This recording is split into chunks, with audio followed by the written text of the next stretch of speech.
This week's portion, Behaalosecha, describes the changing of the guard. Originally, the firstborn, all the firstborn males were chosen by God to lead, to take care of the service in our holy temple, to be the assistants to the descendants of Aaron.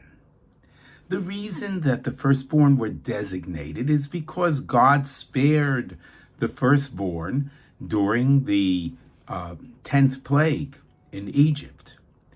And all of the firstborn was a plague that affected all firstborn. And God protected every single Jewish firstborn male. So they were given the job. They were supposed to be the ones to lead, to take care of the service in the Holy Temple. But the tragic incident of the golden calf changed things.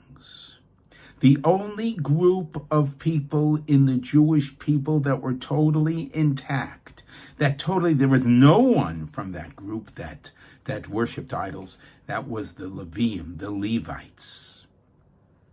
So God announced that the firstborn who worshipped idols and participated in the worshiping of the golden calf, they can no longer be those who are the designated representatives of the Jewish people to be the servants of God in the Holy Temple, and they were to be replaced by the Levites, the Levies. When the Torah in this week's portion describes that the Levites will now be the representatives of the Jewish people in place of the firstborn, the verse in the book of Numbers, Bamidbar, mentions the Jewish people, the Bnei Yisrael, 5 times in one verse. So unusual. It's that in the Torah, in one verse, Bnei Yisrael, the children of Israel, are mentioned 5 times.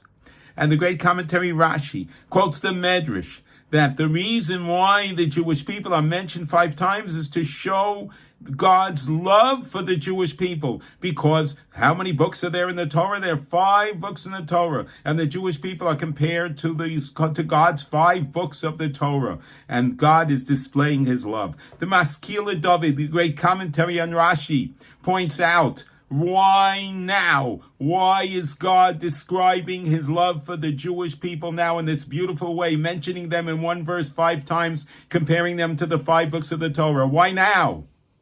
Because even though this change of the guard is happening, that the Jewish people sinned at the golden calf, and the firstborn sinned at the golden calf, and they now needed to be replaced by the tribe of Levi, and all this was going on now. Even though we sinned at the golden calf, God is showing that he loves us. What a beautiful message. What a powerful inspiration. Here we are. We're the consequences of the worst thing that could have happened is, after God took us out of Egypt and so the large numbers of the Jewish people worshiped the golden calf in the desert as an affront to God. And yet God says, I love you. I will not stop loving you. The message, profound message for all of us, says so many times in our lives that we think and we feel, well, I've made a mistake, and this time I've messed up, and this time I've really pulled myself away from God, and how could it possible that God really cares for me? So the Torah is reminding us, and the Rashi is reminding us, and the Maskila David, his commentary, is reminding us that here, at the time of the golden calf, God is saying, I still love you. Even though you worship the golden calf, of course, we did teshuvah, we did penitence, we regretted, we promised that we will return to God, but God still loves us. No matter what we do, we need to realize and remember, and this needs to be and should be strength and inspiration for us, not to feel despair, not to feel, oh, I distanced myself from God. God loves me.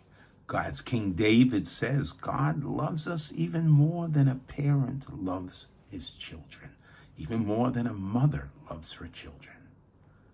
Let us remember this message of inspiration and let it inspire us that no matter when we think we fell, we can always come back to God, because God loves us. God will take us by the hand, and we will grow from strength to strength. Have a beautiful Shabbos.